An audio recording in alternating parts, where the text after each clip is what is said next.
तो अब साधारण नहीं है, अब उसकी प्रैक्टिस और तेज हो जाती है। ऐसा नो, किसी ड्यूटी के लिए या किसी चीज के लिए तैयारी कर रहा है वो, अब जब वो आ गया उस फॉर्म में, अब वो साधारण नहीं है, अब वो असाधारण है।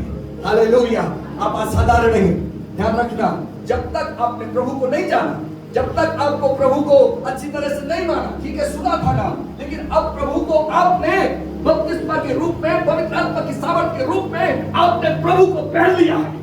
आपने पवित्र वस्त्र धारण कर लिए हैं, और जब पवित्र वस्त्र आपको मिल गए प्रभु की तरफ से, तो अब शैतान देख रहा है ये अब संसारिक नहीं है, ये अब स्वर्गीय बेटी है। हालेलुया, ये स्वर्गीय बेटा है। अब वो डरेगा, वो घबराएगा, वो आपके वस्त्रों को छीनने की कोशिश करेगा, वो आपको अपवित्र करने की कोशिश करेगा, आपके मस्से को चुराने की कोशिश करेगा, वो आपको डिस्ट्रॉय करने की कोशिश करेगा, आपको बेचैन करने की कोशिश करेगा, आपको पाप में गिराने की कोशिश करेगा, आपको गलत काम कराने की कोशिश करेगा। और कितनी बार, कितने मसीह लोगों के जीवन में जब उस मस्सा को कैरी करके नहीं चलते, लोग गिर जाते हैं और वो कामयाब हो जाता है। इसीलिए मेरे अजीजों, याद रखें, आप इस 99वें दिन में आप पहुंचे हैं, आपको परमेश्वर ने कुछ स्पेशल काम के लिए अलग किया है। हालेलुया। अब यीशु की लाइफ में प्रभु अब उसे तैयार करना चाहता था। बहुत से भाई थे उसके, एक दो भाई नहीं, बहुत से भाई थे उसके, बहुत बड़ा परिवार था। यस और नो? हालेलुया। कुटुंब था उसका, बहुत बड़ा कुटुंब था, और वचन बताता है। लेकिन अब परमेश्वर कुछ स्पेशल रीति से इस यीशु को इस्तेमाल करना चाह रहा था, और जब उसने उसकी परीक्षा, प्रभु उसके टेस्ट ले रहा है, उसे कुछ अद्भुत दिखाना चाहता है, और जब उससे वहां से लेके जाना चाह रहा है, उसके घर में ही उसके विद्रोही उनके भाई बन गए। जब एक व्यक्ति के अंदर एक स्पेशल काम आता है, सुनिए, हालेलुया, प्रेज लॉर्ड, जब परमेश्वर के लोग स्पेशल काम करने के लिए परमेश्वर की तरफ से अभिषेक को पा लेते हैं, मस्सा में चलने के लिए ठान लेते हैं। देखिए, सब लोग गौर से सुनना, सब लोगों को परमेश्वर चाहता है इस्तेमाल किए जाए, लेकिन सब लोगों में से और स्पेशल वो प्रभु चुनता है। ये सुनो, ये सुनना है और गौर करना इस बात पे। अब यहाँ पर सैकड़ों लोग आते हैं, जिस फैमिली में सैकड़ों लोग हैं, लेकिन उस सैकड़ों लोगों में से क्या आपको एक स्पेशल और अद्भुत रीति से प्रभु आपको इस्तेमाल कर सकता है? यस, कर सकता है। प्रभु इस्तेमाल कर सकता है, और वो कर रहा है। आमीन, हालेलुया। हो सकता है अभी आपको दिखाई ना दे, लेकिन आपके पीछे परमेश्वर का हाथ है, आपके ऊपर परमेश्वर का मस्सा है। ये आपको रोज प्रतिरोज समझना है। सोते नहीं रहना है, लापरवाही में नहीं रहना है। You have anointed one. आप एक स्पेशल हैं, परमेश्वर ने आपको स्पेशल बनाया है, ये आपको समझना है। Yes or no? हालेलुया, आमीन। यीशु के घर में से ही प्रॉब्लम चालू हो गई।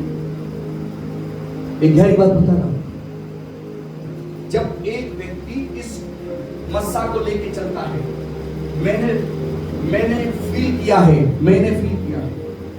और आपने भी फील किया होगा, अगर आप मस्सा में जब चलते हैं, इस मस्सा को शैतान, शरीर, संसार पसंद नहीं करता। लिसन टू मी प्लीज, सुनिए वेरी केयरफुली। आपके मस्सा को, आपके अभिषेक को, आपके अनाउंटिंग को, आपके ऊपर जो परमेश्वर ने अपना भारी हाथ रखा हुआ है, आपको धार्मिकता के वस्त्र पहनाए गए हैं, आप प्रभु के साथ साथ चलने का निर्णय लिया है, चाहे वो छोटी हो, बड़ी हो, बहन हो, भाई हो, कोई भी जब इस बात को समझ जाता है, मैं परमेश्वर में एक अलग किया गया हूं, मेरा परिवार, मेरा जीवन प्रभु के लिए अलग किया गया है, तो याद रखें, इस मस्सा को, इस अनाउंटिंग को, इस धार्मिकता के वस्त्र को 3 लोग पसंद नहीं करते। 3 लोग पसंद नहीं करते। 3 हैसियत है जो पसंद नहीं करती। और सबसे पहले आपका स्वयं का शरीर, शारीरिक व्यक्ति आपके आत्मिक व्यक्ति से रोज लड़ेगा और आपको रोज लड़ना पड़ेगा। अगर आप इस चीज पर कि मैं मसा किया हुआ हूं, आपको उठना पड़ेगा, आपको उठना पड़ेगा, आपको लड़ना पड़ेगा और यीशु के नाम में आपको जीतना पड़ेगा और आप जीवंत हैं। हालेलुया, आप जीतेंगे। तो आपका पहला जो विरोधी होगा आपका स्वयं का सेल्फ होगा। ये सुनो, आपका पहला जो विरोधी होगा आपका स्वयं का शरीर होगा।